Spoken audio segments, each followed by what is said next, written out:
if you've got any parents listening, Sri, and I'm sure you have got a lot of parents listening, I hope that they really will believe me when I say sport is a absolutely fantastic education. It really is. Yeah, an incredible number of skills that I learned through being an athlete, which I find absolutely crucial in my professional life and really in general. And aspiring to be an elite athlete, it provided me just with so many life skills and professional skills. And I would say probably the most valuable one is the courage to go outside of your comfort zone. I was at a conference during the Ski World Championships in 2015 where the CEO of Ericsson, he said that the world will never move so slowly as it has done in the last 5 years. Welcome to Inspire Someone Today podcast, a show where we dive into the stories and insights that has the power to create ripples of inspiration in your life. I'm your host Srikanth, and I'm thrilled to be with you on this journey of inspiration.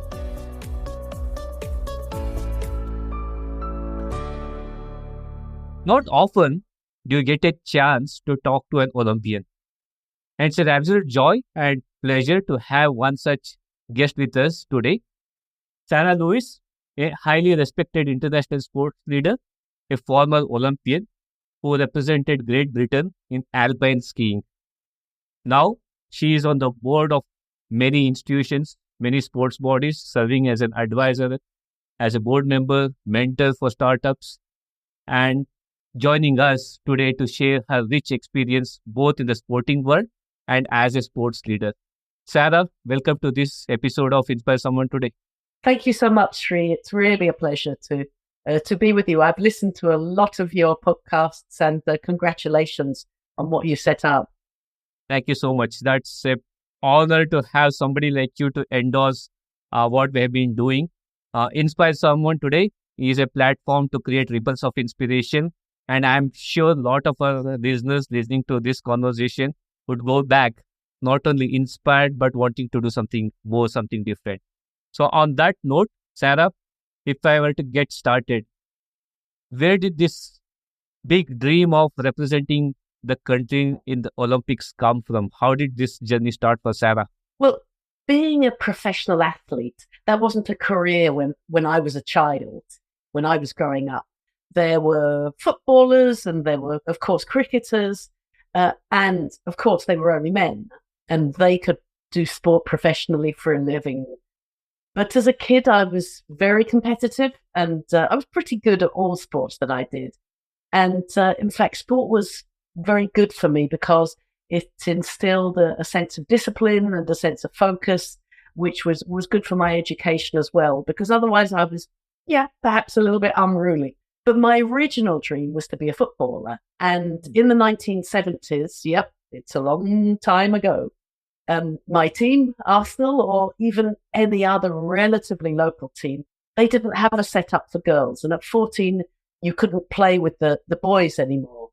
But by that time, I was already in the regional, the English junior ski squad. So I focused on that pathway, made my aim, my objective to become an elite alpine skier.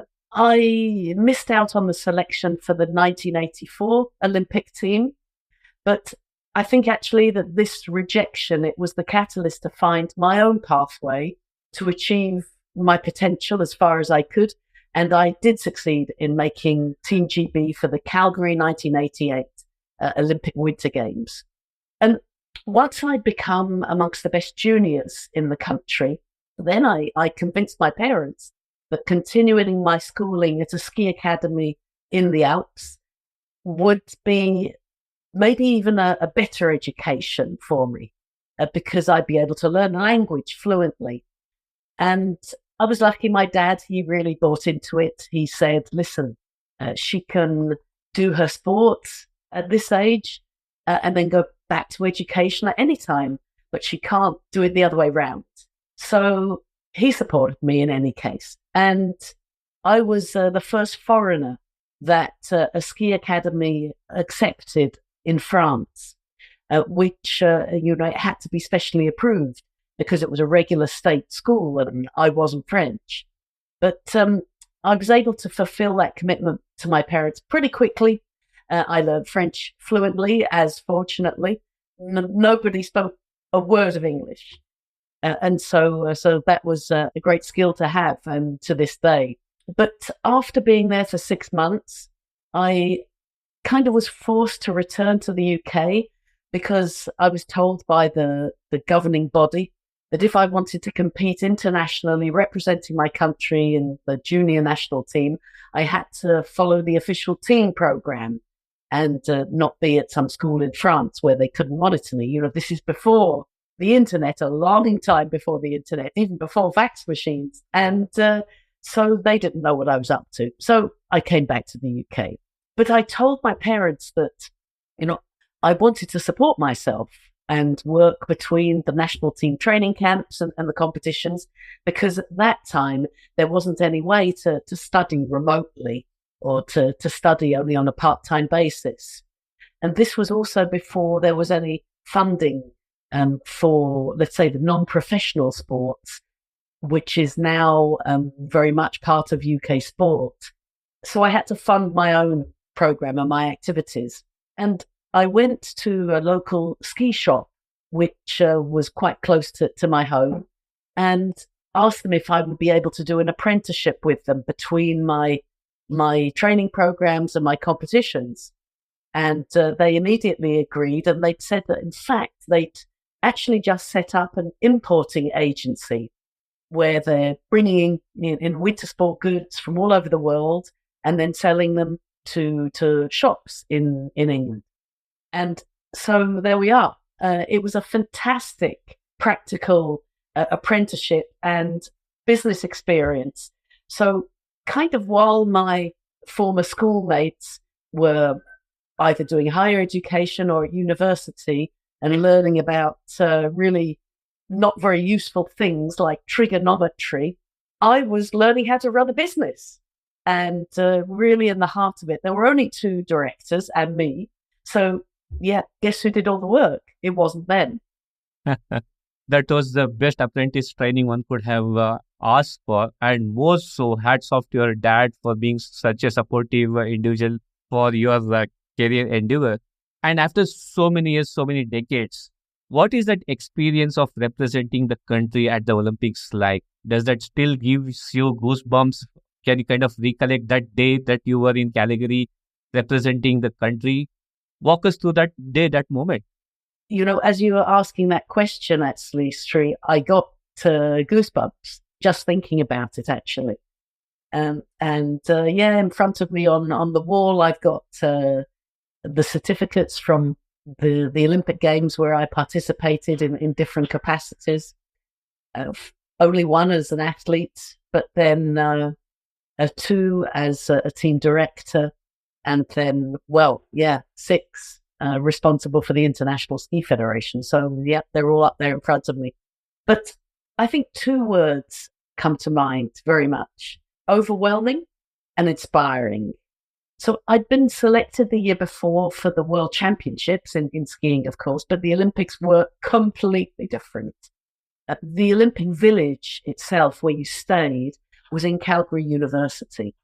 And all of the British team across the different sports, so bobsleigh, ice skating, cross-country skiing, ski jumping, figure skating, short track speed skating, everyone was in one area. So we all met up and, met new athletes, learned about their sports and forged new friendship. And then the gym was for the whole university and all of the teams. And the dining room, of course. And there were athletes from all sports and all countries. And this was very, very special. And actually, personally, I was pretty starstruck seeing some really famous athletes like the figure skaters and the ice hockey players. So that was very, very special. When it actually came to the competitions and to the field of play, as you call it, this was another competition. But I hadn't competed in very many World Cup events. and only won world championships. So yes, it was pretty overwhelming for me. I can imagine that. And Sarah, if you were to look back now, and after having such a glorious career, both as a sports person, as a sports leader, which we'll talk about it little later, but what are some of those life lessons that you have drawn from being an Olympian? What is that has been useful for you to apply that in your professional world, in your personal world today? Well, if you've got any parents listening, Sri, and I'm sure you have got a lot of parents listening, I hope that they really will believe me when I say sport is a absolutely fantastic education. It really is. Yeah, an incredible number of skills that I learned through being an athlete, which I find absolutely crucial in my professional life and really in general. And aspiring to be an elite athlete, it provided me just with so many life skills and professional skills. And I would say probably the most valuable one is the courage to go outside of your comfort zone. Then it comes to some very specific ones, discipline and work ethic. And you learn to maintain an intensive work ethic and really a dedication to achieve as best you possibly can, and then more, and then more. Goal setting, you set clear, measurable and achievable goals, and then the next one to the next level. You need a lot of resilience and perseverance, a lot of resilience, and overcoming challenges and setbacks and failures. You know, interestingly, you tend to remember your failures more than you do your successes, and you learn the most from them. And there's an expression that never waste a good failure, because I think in business terms, you also say never waste a good crisis, because you can learn so much from them, actually. Mental toughness, maintaining your focus, your concentration, your motivation as well, and trying to be positive when you're under pressure. These are all fantastic skills that you need, very, very regularly. Even though I was in an individual sport, we did train, not all of my career, but a lot of my career in a team, because it's more efficient. And so you need to learn teamwork and collaboration and being able to work together and working effectively within a team, and valuing the contributions of others as well.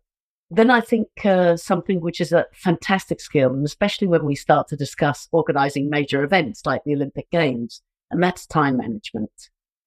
The competition will start at the time when it's scheduled to start, and you've got to be ready.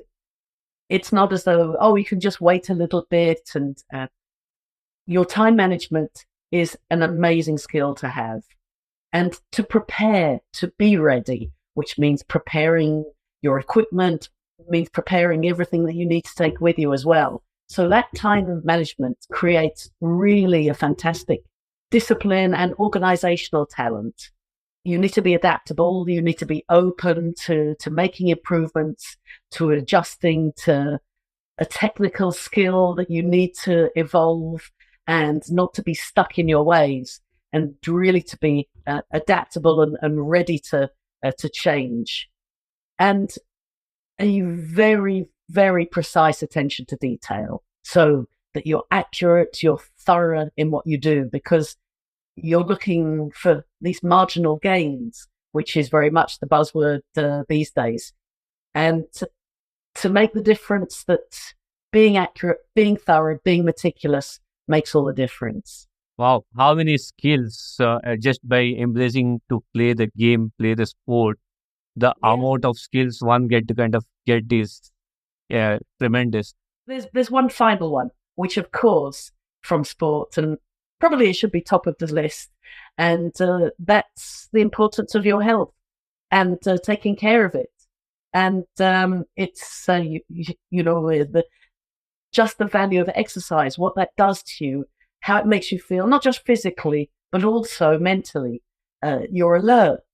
You feel good. You're ready to take on the world and take on the challenges.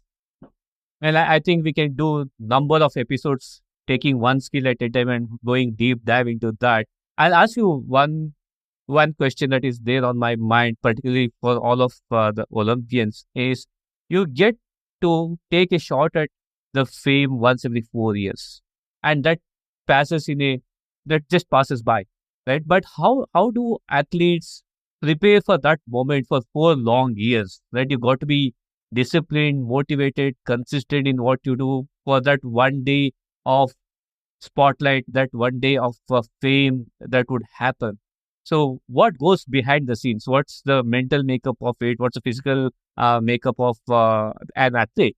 You have to really appreciate the journey and the importance of the journey to get you there. That, yes, of course, in the short term, it is about that one day, that one huge competition that you're aspiring for. But actually, everything that you can achieve to get there, and then to really see just how much that can do for you, and the role that the journey plays. And the harder you work, the luckier you get.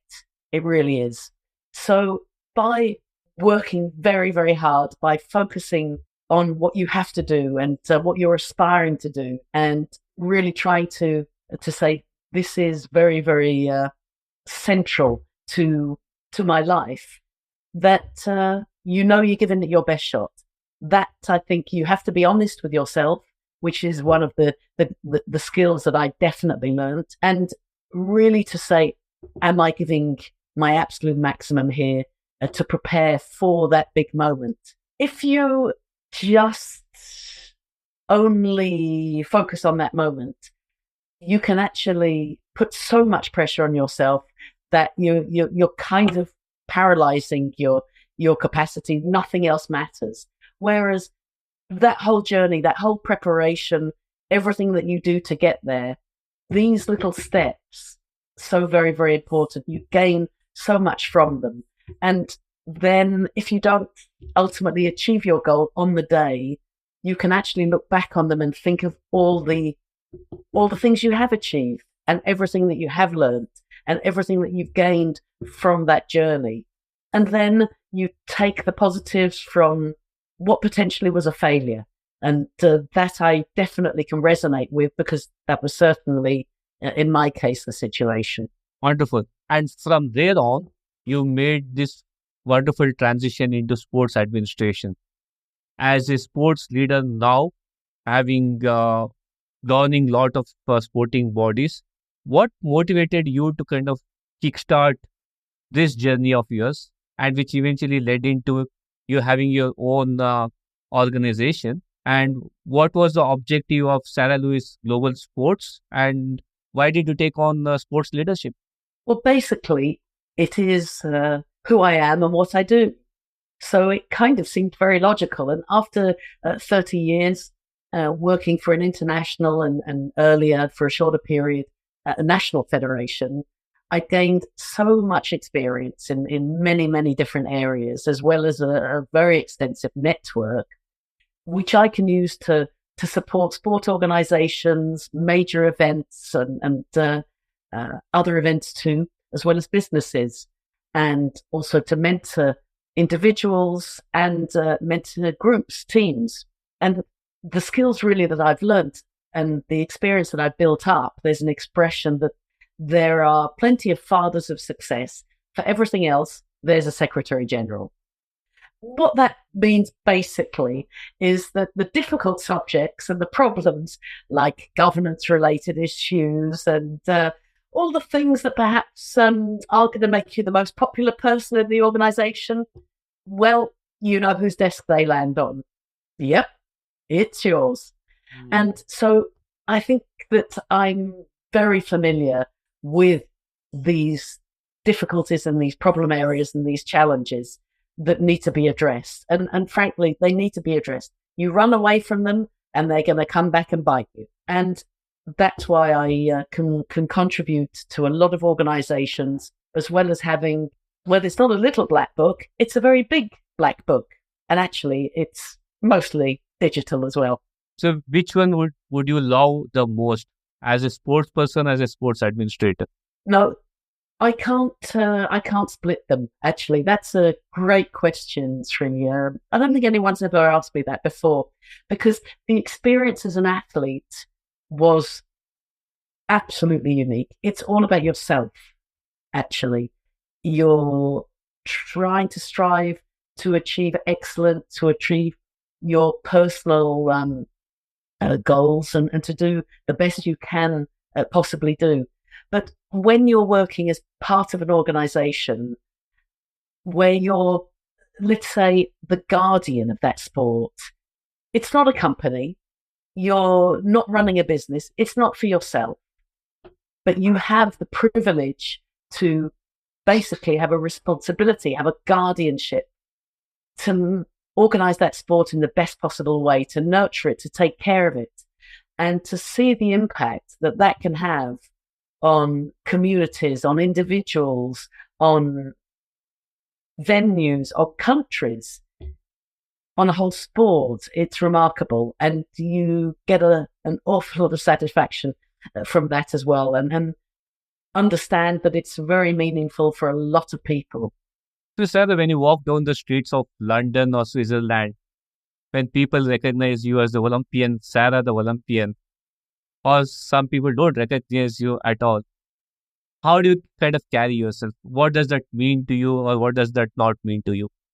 Well, I think it's very important that we all collaborate together. It's just so important that together we can do things much, much more effectively. And, and people don't recognize me in the street, Sri. Well, maybe one or two, but they would have to come from the same area of sport that I do. But perhaps when I go to sport conferences and events and things like that, there are people who perhaps know me through my career. Yes.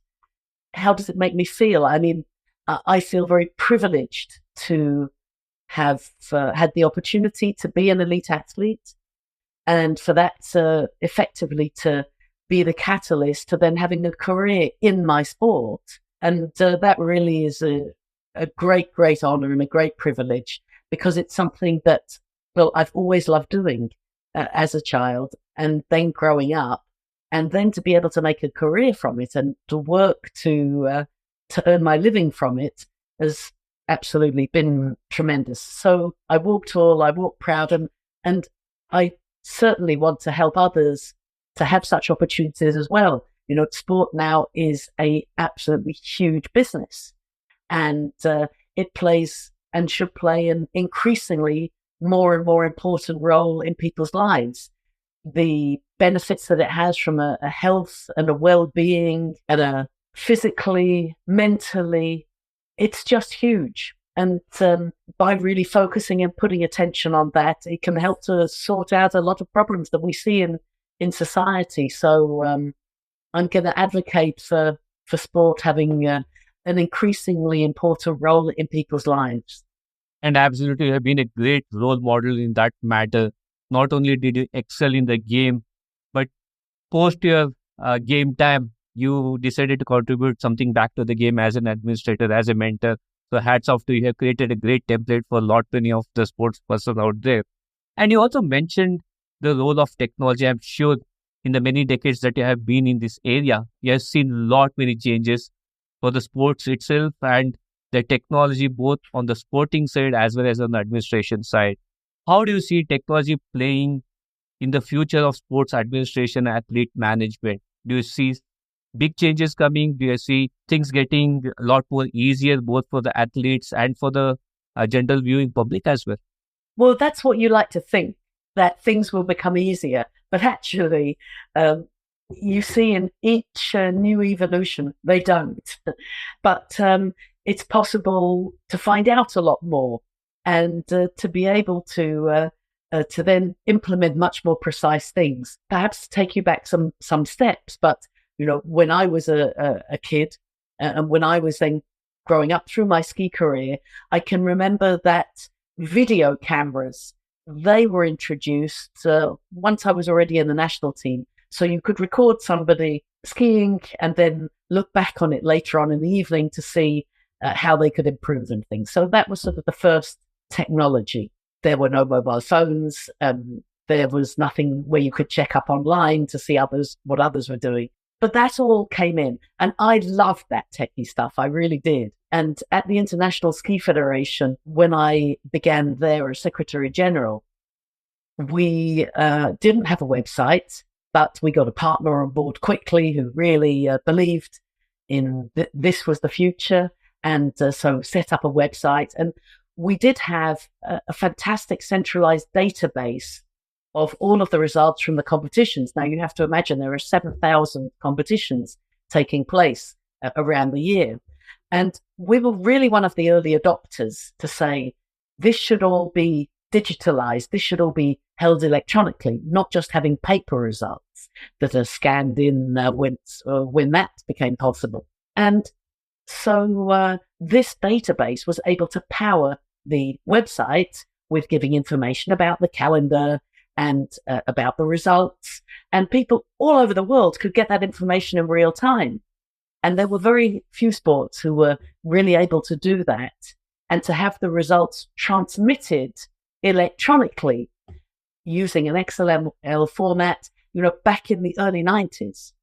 So this was something that really interested me, and I saw it had a huge potential. But then looking forwards, which is what interests you, I was at a conference during the Ski World Championships in 2015 where the CEO of Ericsson, he said that the world will never move so slowly as it has done in the last 5 years. Now, when we were thinking about that, I thought, so much has happened in the last 5 years. The technology, being able to do remote production for competitions. I mean, never so slowly. No, it can't be possible. But it's true. It's true when you see what's happening now.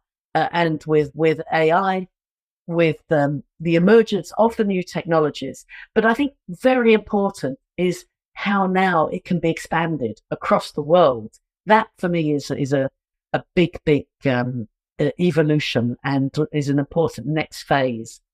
That there's more and more areas in the world who are able to benefit from technology.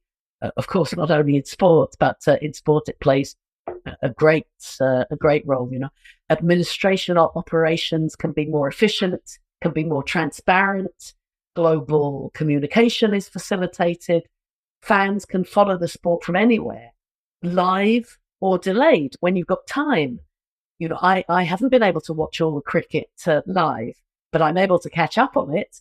And, that really is the beauty of it. And it means you can interact with your fellow fans and follow your teams. So it's made a huge, huge difference. It used to be that you would only be able to watch the sport on terrestrial television and when it was being broadcast. Well, those days are long gone, fortunately. And also that you could only watch it in that country. You couldn't watch it internationally. Yeah, so these important evolutions have made a huge, huge difference, and you can inspire much more people. And I'm involved with a couple of technology companies, actually, as an advisor and as a shareholder. I've just seen that technology, just what it can do to transform integrity, can transform intelligence to identify breaches of fraud, of doping, of safeguarding offences, illegal betting.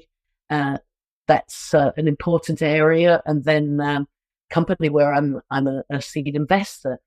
It's an online venue design software so that the venue can be planned much more effectively and efficiently. You can collaborate with partners all over the world. You used to have to send around the world CAD drawings or Excel files and PowerPoints of how the design of the venue would look.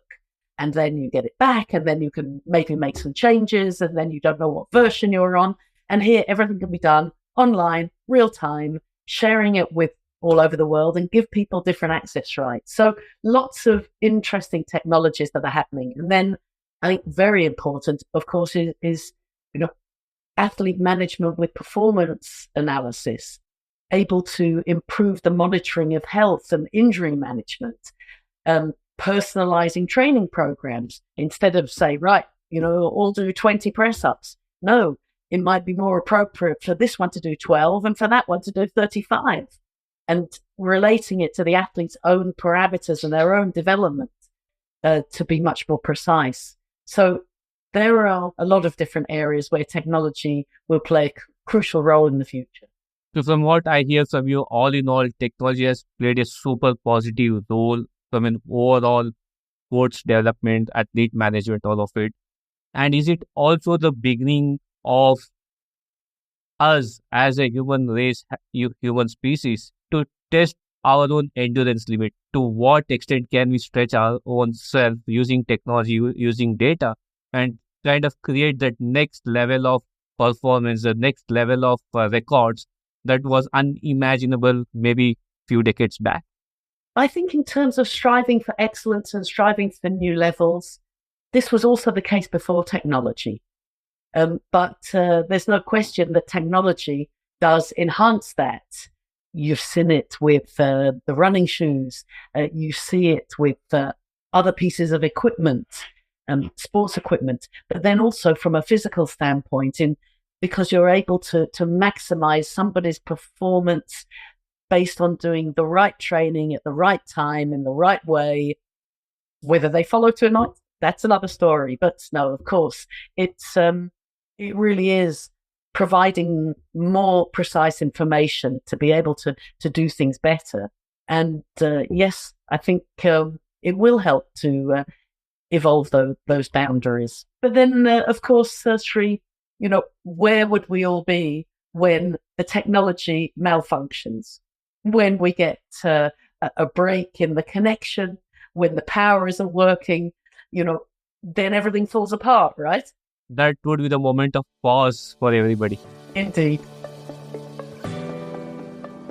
It was Sarah Lewis for you, my dear listeners. That brings us to the end of part 1 of this 2-part episode. We spoke about Sarah's journey as an Olympian and how eloquently she put in on life lessons of an Olympian. Never waste a good crisis. The harder you work, the luckier you get. Stay tuned as we touch upon in the next part the power of 3 round. What does it take to host Olympics and what does it mean to economies and the countries? And what are the chances of India hosting Olympics? All of it and more in part 2 of this episode. Stay tuned.